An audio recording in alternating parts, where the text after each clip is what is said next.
guys, welcome to Angels English Learning। आज मैं आप सबके लिए क्लास 10th यूपी बोर्ड की एक बहुत important poem the psalm of life का एक्सप्लेनेशन लेकर के आई हूँ। This is one of my favourite poem और ये एक बहुत ही ज़्यादा प्रेरणादायक कविता है जिसे कंपोज किया है हेनरी वैड्सवर्थ लॉन्गफेलो ने, जिन्हें हम शॉर्ट में H.W. लॉन्गफेलो भी कहते हैं। पोएम स्टार्ट करने से पहले चलिए हम जान लेते हैं कि इस पोएम में कवि हमसे क्या कहना चाहता है, क्या हमें बताना चाहता है, क्या विचारधारा लेकर के उसने इस कविता को लिखा है। द साम ऑफ लाइफ, पहले तो इसका प्रोनाउंसिएशन देख लेते हैं। साम, इसमें P और L साइलेंट है। साम का मतलब होता है भजन या फिर गीत, जीवन का गीत। जीवन के बारे में बात करते हुए इन्होंने यहाँ पर हमें प्रेरणा देते हुए बताया है जीवन के बारे में कि हमें जीवन कैसे जीना है, जीवन में कितनी भी कठिनाइयां आ जाएं हमें उनसे कैसे निकलना है, हमें अपने लक्ष्य को नहीं भूलना है, दिन प्रतिदिन हमें अपना कर्तव्य करते रहना है, परिस्थितियों के सामने हमें कमजोर नहीं पड़ना है, साहस का प्रयोग करते हुए अपने आप को समय समय पर धैर्यवान बनाते हुए परिश्रम करते रहना है और जीवन में आने वाले हर पड़ाव के लिए हमें तैयार रहना है और निश्चित ही ऐसा करते हुए हमें एक अच्छा परिणाम मिलेगा। So let's start the explanation of the poem. Tell me not in mournful numbers, life is but an empty dream. ये कह रहे हैं कि वो दुखों की भरी हुई कविता मैं नहीं सुनना चाहता हूँ। मतलब मेरे हिसाब से जो जीवन है वो केवल एक खाली कोरा स्वप्न नहीं है। Life is not an empty dream. Mournful numbers, life is but an empty dream. अब आप मुझसे ये मत कहिएगा, मैं केवल यही नहीं सुनना चाहता हूँ, दुख भरी कविताएं मैं नहीं सुनना चाहता हूँ कि जीवन केवल एक कोरा स्वप्न है।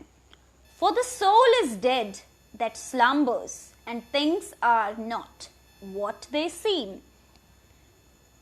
क्योंकि इनके अनुसार, मतलब कवि के अनुसार, जीवन जो है वो ना ही निरर्थक है और ना ही खाली है।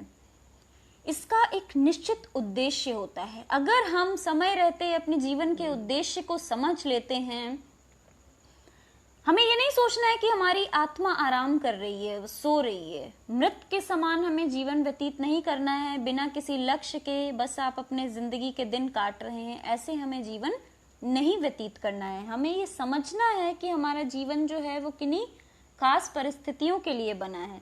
डेड दैट स्लम्बर्स, स्लम्बर्स का मतलब होता है आराम से सोना। मतलब क्या आप अपनी आत्मा को आराम से मृत होने की भांति उसे ऐसे ही सोने दे रहे हैं। And things are not what they seem, और आपको अपने आसपास जो चीजें हैं वो वैसी जितनी आसान दिखाई दे रही हैं, वास्तव में वो उतनी आसान नहीं है। आपको ये एहसास करना होगा कि आपके आसपास जितना आसान जीवन दिख रहा है वो वास्तव में उतना नहीं है। कहने का तात्पर्य ये है कि हमें जीवन के प्रति सक्रिय, एक्टिव रहना होगा, ईमानदार रहना होगा और हमें जो कामचोरी की आदत है, निष्क्रियता की आदत है, उसे त्याग देना होगा यदि हम अपने उद्देश्य की पूर्ति को चाहते हैं। यदि हम चाहते हैं कि हमारे जीवन का उद्देश्य पूर्ण हो तो हमें इन बातों पर ध्यान देना होगा।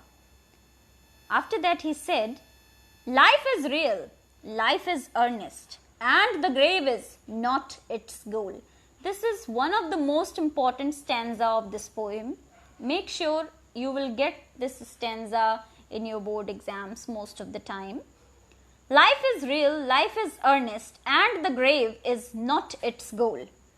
कवि यहाँ पर कह रहे हैं रियल का मतलब वास्तविक, रियल से इनका तात्पर्य है वास्तविक। अर्नेस्ट से मतलब है गंभीरता पूर्वक, जिसे हम गंभीरता पूर्वक ले सकें, जिसको हम सीरियसली ले सकें। ग्रेव, ग्रेव का मतलब होता है कब्र, जहां डेड बॉडीज को दफनाया जाता है। इज नॉट इट्स गोल, तो ये कह रहे हैं कि जीवन के लक्ष्यों का वर्णन करते हुए इन्होंने यहाँ पर बताया कि जीवन वास्तविक है और गंभीर है। इसका लक्ष्य केवल आनंद के साथ रहना और मृत्यु का इंतजार करना ही नहीं है। मतलब हमें केवल अपना जीवन ऐसे नहीं व्यतीत करना है कि हमने अच्छा खाया, अच्छा पहना और अब हमने सब कुछ अपने जीवन में अपने सारे शौक पूरे कर लिए और अब हमें केवल मृत्यु की आशा है, अब हमें और कुछ नहीं चाहिए जीवन से। ऐसा जीवन हमें व्यतीत नहीं करना है। Dust thou art to dust रिटर्निस्ट। Dust thou art मतलब डस्ट से यहां पर मतलब है धूल मिट्टी। तो डस्ट रिटर्निस्ट, रिटर्निस्ट का मतलब है वापस जाना, वापस लौटना। तो ये कह रहे हैं कि हमें पता है कि जो पैदा हुआ है, जिसने जन्म लिया है, उसको निश्चित ही मरना है। मतलब जिसने इस मिट्टी पर जन्म लिया है उसे वापस इसी मिट्टी में ही मिल जाना है। Was not spoken of the soul। लेकिन इसका ये मतलब तो नहीं है कि हम अपने जीवन के उद्देश्यों की प्राप्ति के लिए कोई प्रयत्न ही ना करें, कोई कोशिश ही ना करें, क्योंकि हमें ये मालूम है कि मृत्यु के बाद हमें मिट्टी में ही मिल जाना है। तो केवल हम अपने शरीर को आराम करने के लिए छोड़ दें? नहीं, हमें ऐसा नहीं करना है। क्यों? क्योंकि हमारा शरीर मरता है परंतु हमारी आत्मा कभी नहीं मरती। हमारी आत्मा जो है वो अजर अमर है। उसके बाद ये कह रहे हैं, not enjoyment and not sorrow is our destined end or way. हमारे जीवन का जो लक्ष्य है वो केवल आनंद मनाना या दुख भोगना ही नहीं है। केवल हम अपने जीवन के लक्ष्य को आनंद और दुखों के साथ नहीं नाप सकते कि हमारे जीवन में केवल ऐश्वर्य, आनंद है या फिर दुखों से भरा हुआ है। ये हमारे जीवन का अंत नहीं हो सकता। But to act that each tomorrow find us farther than today. बल्कि हमें ये सोचना होगा कि हमें अपना आनंद और दुखों को भोगने में अपना समय व्यर्थ नहीं करना है। उसके बारे में सोचते हुए हमें अपना समय व्यर्थ नहीं करना है।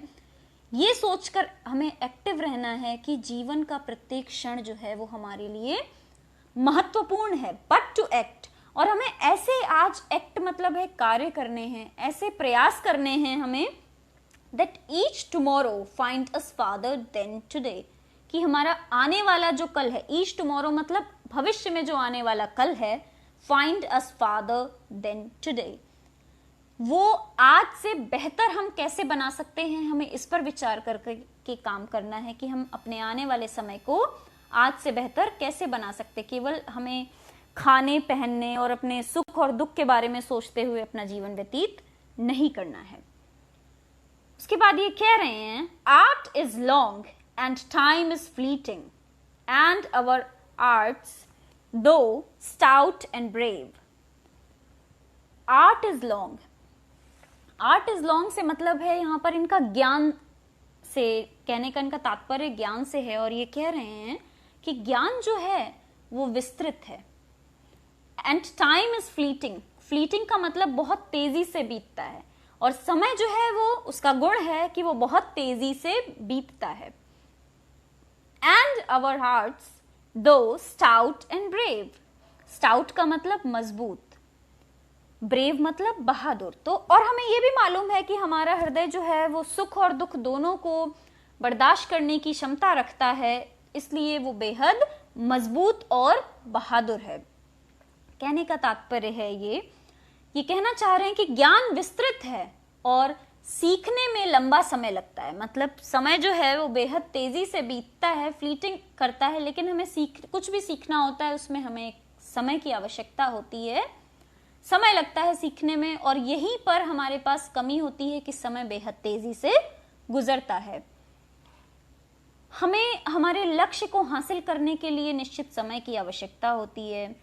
हमारा हृदय जो है वो मजबूत और बहादुर है, फिर भी हमारी जो धड़कनें हैं उस समय धीमी आवाज करने लगती हैं। ऐसा लगता है कि वो धीमी धीमी आवाज कर रही हैं। Still like muffled drums and beating funeral marches to the grave. Funeral का मतलब है जो दाह संस्कार के समय क्रियाकलाप किए जाते हैं, अंत्येष्टि क्रिया जिसको कहते हैं, जब कोई मर जाता है उस समय की जाती है। मफल्ड का मतलब है कपड़े से ढका हुआ। जिससे कि आवाज दब जाए। तो still like muffled drums are beating funeral marches to the grave. तो ये कह रहे हैं यहाँ पर कि हमारा जो हृदय है, जबकि हम जानते हैं कि हमारा हृदय मजबूत है और बहादुर है, फिर भी हमारी धड़कनें उस समय धीमी आवाज में धीमी हो जाती हैं जब वो कपड़े से ढक दी जाती हैं। और जैसे जैसे हम वृद्धि करते हैं, हमारे जीवन के अंत की ओर बढ़ते हैं, जीवन जो है वो छोटा होता चला जाता है और हमें बहुत कुछ हासिल करना होता है। आने वाला समय जो है वो आपके जीवन के पलों को कम कर रहा है। ये बात आप भी जानते हैं कि आपका बर्थडे एक बार होता है, आपकी बर्थ एनिवर्सरीज बार बार होती हैं। आप अपने आने वाले समय में हर साल अपनी उम्र को कम कर रहे होते हैं, जिसको आप सेलिब्रेट कर रहे होते हैं। अब आपकी उम्र नहीं बढ़ती है, आप जिसको आप बर्थडे कह के सेलिब्रेट करते हैं वो आपकी बर्थ एनिवर्सरी होती है। तो ठीक उसी प्रकार ये कह रहे हैं कि हमें बहुत सारे लक्ष्य हासिल करने होते हैं और जो हमारा जीवन है वो समय के आगे बढ़ते ही वो कम होता जाता है, छोटा होता जाता है। In the world's broad field of battle in the bivouac of life, world's broad field of battle. अब ये यहाँ पर जीवन को बड़े युद्ध के मैदान से कंपेयर करते हुए, उसकी तुलना करते हुए कह रहे हैं field of battle. Field of battle मतलब युद्ध स्थल, युद्ध का स्थान। Bivouac of life, in the bivouac of life. Bivouac का मतलब होता है अस्थाई पड़ाव, बाइवोक ऑफ लाइफ का मतलब है अस्थाई पड़ाव। तो ये कह रहे हैं कि ये हमें सलाह देते हुए समझाने की कोशिश कर रहे हैं कि जो ये संसार है वो एक बहुत ही बड़ी रणभूमि है, एक बहुत बड़ा युद्ध का मैदान है और हम सब क्या हैं, यहाँ पर अस्थाई शिविर लगाए हुए हैं, मतलब अपने अपने अस्थाई टेंट लगाए हुए हैं, क्योंकि हमें युद्ध करना है। युद्ध के बाद जो साइड बचेगी उस साइड के लोग वहां पर राज करेंगे और दूसरी साइड के लोग मर जाएंगे। तो सबने अपने अपने टेम्परेरी टेंट्स लगा रखे हैं और वो सब अपना अपना युद्ध लड़ रहे हैं। Be not like dumb driven cattle, be a hero in the strife. और आपको कोई कैटल की भांति, मतलब कोई भेड़ बकरियों के जैसा दूसरे के मार्गदर्शन की जीवन में आवश्यकता पड़े तो आपका जीवन व्यर्थ है। आपको अपनी स्वयं की चेतना पर विश्वास रखना होगा और साहसी व्यक्तियों की तरह जिंदगी में आने वाली, जीवन में आने वाली सभी कठिनाइयों एवं समस्याओं का सामना स्वयं करना होगा। चलिए एक बार ऊपर से फिर से रिवाइज कर लेते हैं हम। Tell me not in mournful numbers, life is but an empty dream. कवि कह रहे हैं कि जीवन जो है वो, मैं जीवन में केवल ये सुनने के लिए नहीं बैठा हूं कि जीवन दुखों से भरा हुआ एक कोरा स्वप्न है। For the soul is dead that slumbers and things are not what they seem. क्योंकि मुझे ऐसा लगता है, स्लम्बर्स का मतलब आराम से सोना, तो मुझे ऐसा प्रतीत होता है कि आत्मा आराम से सो रही है और वो मृत के समान है। मतलब जिसकी आत्मा आराम से सो रही है तो वो व्यक्ति जीवित नहीं है, वो मृत के समान है।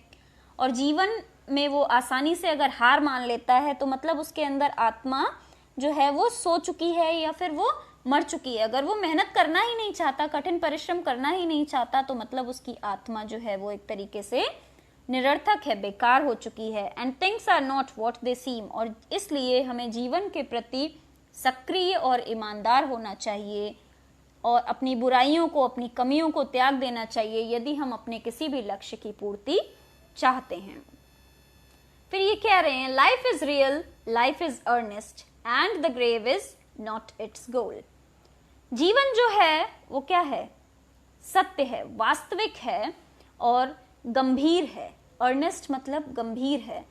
इसका लक्ष्य केवल आनंद के साथ रहना और मृत्यु का इंतजार करना ही नहीं है, क्योंकि हम सब मरने के लिए यहाँ पर पैदा हुए हैं। Dust thou art to dust returnest was not spoken of the soul. और हम सब ने यहाँ, जिसने भी इस मिट्टी पर जन्म लिया है, उसे निश्चित ही मृत्यु के बाद इसी मिट्टी में मिल जाना है। तो ये शब्द केवल शरीर के लिए इन्होंने नहीं कहे हैं, बल्कि आत्मा के लिए भी कहे हैं, क्योंकि आत्मा कभी नहीं मरती है, आत्मा अजर अमर होती है। Not enjoyment and not sorrow is our destined end or way. और हमारे जीवन का लक्ष्य जो है वो केवल आनंद उठाना या फिर दुखों का भोग करना ही नहीं है। हमारे जीवन में केवल आनंद और दुखों को भोगना ही नहीं है। अगर कोई ऐसा जीवन व्यतीत कर रहा है तो उसका जीवन निश्चित ही उद्देश्य रहित है। But to act that each tomorrow find us farther than today. बल्कि हमें ये सोचना चाहिए, हमें आनंद और दुखों के बारे में सोचते हुए अपने जीवन को व्यर्थ नहीं करना चाहिए। ये सोचते रहना चाहिए कि हम ऐसा क्या महत्वपूर्ण कार्य करें जिससे हम अपने आज में मेहनत करके अपने आने वाले कल को बेहतर बना सकें। उसके बाद ये कह रहे हैं, art is long and time is fleeting and our hearts, though stout and brave, still like muffled drums are beating funeral marches to the grave. फिर ये कह रहे हैं कि जो ज्ञान है वो विस्तृत है और हमें सीखने के लिए लंबा समय लगता है। समय बेहद तेजी से गुजरता है और हमें जिस भी लक्ष्य को प्राप्त करना है उसको प्राप्त करने के लिए हमें सीखने की जरूरत है, मेहनत करने की जरूरत है, समय देने की जरूरत है। जबकि हमारा जो हृदय है वो मजबूत है और बहादुर है। फिर भी एक ऐसा समय आता है, मफल्ड ड्रम्स मीन्स होता है कपड़े से ढका हुआ, एक ऐसा समय आता है जब हम अपनी कब्र में पहुंच चुके होते हैं और हमें कपड़े से ढक दिया जाता है, तो हमारी धड़कनों की आवाज जो है वो धीमी हो जाती है। और वहां पर ये बताने की कोशिश कर रहे हैं कि जैसे जैसे हम समय, हमारे जीवन में समय बीतता जाता है, वैसे वैसे हम अपनी ग्रेव की ओर, अपनी कब्र की ओर बढ़ते जाते हैं और हमें बहुत कुछ हमने अपने जीवन में हासिल कर लिया होता है अपने परिश्रम और मेहनत से। जिसने अपने जीवन में कुछ भी हासिल नहीं किया है वो अपना जीवन ऐसे ही व्यतीत करके मृत्यु को प्राप्त हो जाता है। In the world's broad field of battle, in the bivouac of life, be not like dumb driven cattle, be a hero in the strife. और ये हमें समझाने की कोशिश कर रहे हैं, हमें सलाह दे रहे हैं कि हमें इस संसार में अपना जीवन कैसे व्यतीत करना चाहिए। ये संसार को एक रणभूमि से, एक बड़े युद्ध के मैदान से कंपेयर करते हुए कह रहे हैं और कह रहे हैं कि ये जीवन जो है वो एक युद्ध का मैदान है। हम सब यहाँ पर अपने अस्थायी शिविर, अपने टेंट्स लगा करके रह रहे हैं, अपना अपना रोल प्ले कर रहे हैं, अपनी अपनी साइड से हम अपना युद्ध लड़ रहे हैं, जबकि हमारा जीवन जो है वो बहुत छोटा है और कुछ ही समय में समाप्त हो जाएगा। और ये संघर्ष और कठिनाइयों से भरा हुआ जीवन जल्द ही समाप्त हो जाएगा। तो लोगों को इसी कम समय में जीवन जीना है, अपनी जंग को पूरा करना है। अब ये आपको सोचना है कि आप अपने जीवन को दूसरों के सहारे, दूसरों के इशारे पर चलाते हुए व्यतीत कर रहे हैं या अपनी खुद की बुद्धि का प्रयोग करके कुछ अच्छा करने का प्रयत्न कर रहे हैं। Be not like dumb driven cattle, be a hero in the strife. आप गूंगे भेड़ बकरियों के जैसे, कैटल का मतलब होता है जानवर, भेड़ बकरी गाय भैंस सब आ जाते हैं इसमें। तो आपको दूसरों की आवश्यकता की जरूरत नहीं पड़नी चाहिए। जैसे जानवर कभी भी अपनी मर्जी से बिना डंडा मारे वो कभी भी सही रास्ते पर नहीं चलता, उसे रास्ता बताना पड़ता है, उसे हाँकना पड़ता है। तो आपको दूसरे के सहारे की जरूरत ना पड़े, उसे आपको हाँकने की आवश्यकता ना पड़े। आपके पास स्वयं की चेतना होनी चाहिए, स्वयं की सोचने की शक्ति होनी चाहिए और आप अपने जीवन में एक साहसी व्यक्ति की तरह आने वाली कठिनाइयों और समस्याओं का सामना स्वयं कर सकें। यदि आप ऐसा करते हैं तो निश्चित ही आप अपने लक्ष्य को प्राप्त कर लेंगे और आप दूसरों के लिए एक प्रेरणा का स्रोत बन जाएंगे। So I will explain rest of the stanza in the second part, otherwise this video will become very lengthy. If you got the explanation, if you liked my way of explanation, please do like, share and subscribe to my channel. Till then, keep learning. Bye bye.